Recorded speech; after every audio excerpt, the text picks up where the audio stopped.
ஹல்லேலூயா. Price God. ரொம்ப சந்தோஷமா என்னுடைய வார்த்தையை ஏற்றுக்கொண்டு இருக்கிறீர்கள் என்று நான் விசுவாசிக்கிறேன். ஹல்லேலூயா. சபையை பற்றியதான வைராகியம் என்னை பிடித்திருக்கிறது. ஏன் தெரியுமா? இது கடைசி காலம். தேவன் சபையை ஒரு சொந்த ரத்தத்தினால் சம்பாதித்தார். படைக்கவில்லை, சம்பாதித்தார். சபை என்பது ரொம்ப விசேஷமானது. ஆத்துமாக்கள் கூடுகிற ஸ்தலம் ரொம்ப விசேஷமானது. ஆமென் சொல்லுங்க. இதை நாம் நேர்த்தியாய் காப்பாற்ற வேண்டியது அவசியமாக இருக்கிறது. வாசிக்க கேட்கலாம். ஆமென். 5ஆம் பாகம் 5 வாசிக்க கேட்கலாம். யோவான் 2ஆம் அதிகாரம். ஆமென். ஸ்தோத்திரம். 15வது வசனம். கயிற்றினால் ஒரு சவுக்கை உண்டு பண்ணி அவர்கள் யாவரையும் ஆடு மாடுகளையும் தேவாலயத்துக்கு புறம்பே துரத்திவிட்டு காசுக்காருடைய காசுகளை எல்லாம் பலகைகளை ஸ்தோத்திரம் கொட்டி, ஆமென், காசுக்காருடைய காசுகளை கொட்டி பலகைகளை கவிழ்த்து போட்டு. தேவனுடைய பிள்ளைகளே, இங்க ரொம்ப அழகா சொல்லுது, சவுக்கை உண்டு பண்ணினார் என்பதை நான் 4ஆம் பாகத்திலே பேசினேன். 5ஆம் பாகத்திலே ரொம்ப அழகா இருக்கு. அவர்கள் யாவரையும் ஆடு மாடுகளையும் தேவாலயத்துக்கு புறம்பே தள்ளினார். அனுதினமும் ரட்சிக்கப்பட்டவர்களை தேவாலயத்திலே சேர்த்து கொண்டு வந்தார் என்று வேதத்துல வாசிக்கிறோம் இல்லையா, அப்போஸ்தலர்ல. ஆனா இங்க சொல்றாரு தேவ ஆலயத்தை விட்டு துரத்துனாராம். இல்ல, நல்லா புரிஞ்சுக்கங்க. ரட்சிக்கப்பட்ட கூட்டம் தான் தேவாலயத்தில் இருக்க முடியும். அபிஷேகப்பட்ட கூட்டம் தான் தேவாலயத்தில் இருக்க முடியும். ஐக்கியத்திலும் அந்யோன்யத்திலும் நிலைத்திருக்கிற கூட்டம் தான் தேவாலயத்தில் இருக்க முடியும். வேறு யாரும் தேவாலயத்தில் இருக்க முடியாது. இங்க துரத்தினவரு, நீங்க அப்படியே அப்போஸ்தலர் வாங்கலேன், ரொம்ப அழகா இருக்கும் பாருங்க அந்த வசனம். அப்போஸ்தலர், ஆமென், ஸ்தோத்திரம், எல்லாம் எடுத்துக்கங்க. ஆமென். அப்போஸ்தலர் 2ஆம் அதிகாரம், ஸ்தோத்திரம், 47வது வசனம். தேவனை துதித்த ஜனங்கள் எல்லாரிடத்திலும் தயவு பெற்றிருந்தார்கள். ரட்சிக்கப்பட்டவர்களை கர்த்தர் அனுதினமும் சபையிலே சேர்த்து கொண்டு வந்தார். ஆலயத்துல ஜனங்களை சேர்த்துக்கிட்டு இருந்த தேவன், ஜனங்களை சபையில சேர்த்து கொண்டு வந்த தேவன் இங்க துரத்தினாரு. ஏன் துரத்தினாரு அப்படின்னா, ஆமென், சவுக்குக்கு கீழ்ப்படியாதவர்களை துரத்தினார். அங்க மனம் திரும்பல. சரி, நாங்க செய்ய மாட்டோம் பாஸ்டர், அது ஐயா நாங்க செய்ய மாட்டோம் இயேசுவே, எங்களை மன்னிச்சிருங்கன்னு சொல்லி கேட்கல. இவர் சவுக்கை உண்டு பண்ணி யாவரையும். இன்னைக்கு தேவ பிள்ளைகளுக்கு உணர்வற்றவர்களா இருக்கிறோம்.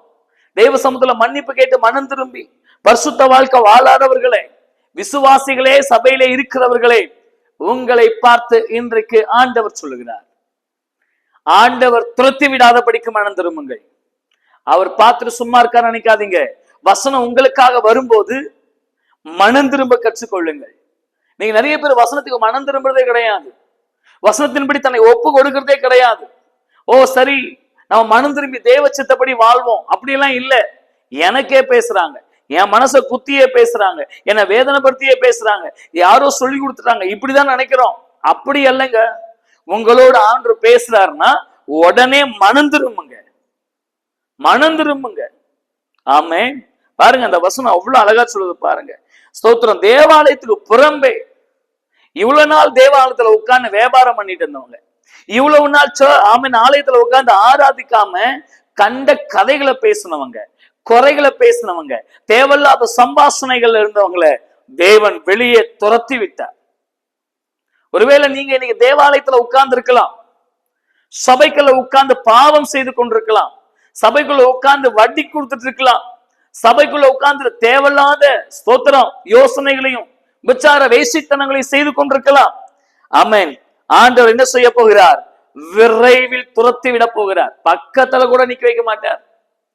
சபையில இல்ல, அவர் பக்கத்துல கூட நிக்க வைக்க மாட்டார்.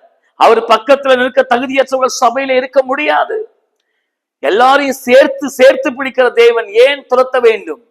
ரட்சிக்கப்படாத கூட்டம், தேவ தயவை பெறாத கூட்டம், மனம் திரும்பாத கூட்டம், அப்பத்திலும் அந்யோன்யத்திலும் ஐக்கியத்திலும், ஆமென், சபைக்குள் உடன்படாத கூட்டம். இவங்கெல்லாம் ராபோஜனத்துக்கு வரமாட்டாங்க, காணிக்க தசமம் கொடுக்க மாட்டாங்க, வீட்டு ஜபத்துக்கு வரமாட்டாங்க, உபவாச ஜபத்துக்கு வரமாட்டாங்க. ஆனா அவங்க தேவைக்கு ஏதாவது நடக்குன்னா சர்ச்சுக்குள்ள வந்து உட்கார்ந்துருவாங்க. இவங்களுக்கு ஏதாச்சும் ஒன்று நடக்கணும்னா ஊழியக்காரர்கிட்ட போய் உட்கார்ந்துக்குவாங்க. இவர்களை எல்லாரையும் இவர்களை எல்லாரையும் தேவன் துரத்தி விட போகிறார். ஆமென் சொல்லுங்களேன். ஆமென். தேவனுடைய சபை பரிசுத்த ஜனத்தாரால் உருவாக்கப்பட வேண்டும், பரிசுத்த குடும்பத்தால் உருவாக்கப்பட வேண்டும், பரிசுத்த ஆமென் ஸ்தோத்திரம் ஆமென் வாலிப பிள்ளைகளால் உருவாக்கப்பட வேண்டும். சபைக்கு வரும்போது நீங்கள் எச்சரிக்கையோடு கூட வாருங்கள், தேவ வசனத்தை சுமந்தவர்களாய் வாருங்கள். ஏன்னா அவர் உயிரை கொடுத்ததே உங்களை சேர்த்துக் கொள்வதற்காக. அவரை அண்டிக் கொள்ளுகிற யாவரும் பாக்கியவான்கள். அவரை நோக்கி பார்த்த முகங்கள் எல்லாம் பிரகாசம் அடைந்தன. ஆனா இன்னைக்கு அப்படியா இருக்கு? அவரை நோக்கி பார்க்கல, அவரோடு கூட வாழ விரும்பல, ரட்சிக்கப்படல, ஆனா சபைக்கு வருகிறோம். இப்படிப்பட்டவர்களை தேவன் என்ன செய்ய போகிறார் பாருங்கள். புறம்பே ஆமென் பாளையத்துக்கு புறம்பே நரகத்துக்கு நேரா துரத்தி விட போறார். அல்லேலூயா. அடுத்த வார்த்தை பாருங்க, காசுக்காருடைய காசுகளை கொட்டி பலகைகளை கவிழ்த்து போட்டானா.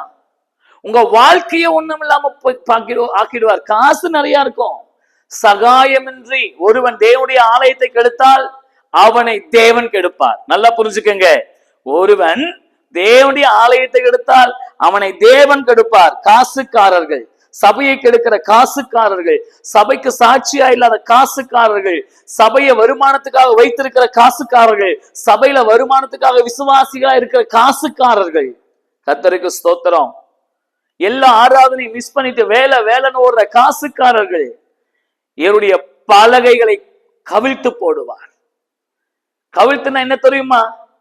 என்னைக்கு உங்களுக்கு கஷ்டம் வரும்னு தெரியாது, திடீர்னு கஷ்டம் வரும், திடீர்னு போராட்டம் வரும், கவிழ்த்து போடுவார். சகாயமின்றி சடுதியில திடீர்னு ஒரு சம்பவம் நடக்கும். பணத்தினால எதையும் சாதிக்க முடியாது, பணத்தை வைத்து எதையும் நடத்திவிட முடியாது. நான் ஒரு பெரிய பணக்காரன் விசுவாசியா எந்த பிரயோஜனம் இல்லை, நான் ஒரு பெரிய பணக்கார பாஸ், இந்த சபை என்னோட தான், எந்த பிரயோஜனம் இல்லை. கிறிஸ்துவின் ரத்தத்தால் கழுவப்பட்டு ஐக்கியத்திலும் அந்யோன்யத்திலும் உண்டாயிருந்து விசேஷமாய் ரட்சிக்கப்பட்டவர்களாய் சபையிலே இருக்க வேண்டும். அல்லேலூயா. இவர்களை தான் தேவன் உள்ளே வைப்பார், மற்ற எல்லாரையும் அவர் துரத்தி விடுவார், மற்ற எல்லாரையும் சபையை விட்டு வெளியே போன்னு சொல்லிடுவார். எச்சரிக்கையா இருங்க. ஆமென். இது தேவனுடைய ஆலயம். அல்லேலூயா. ஆமென். கர்த்தர் உங்களை ஆசீர்வதிப்பாராக. God bless you.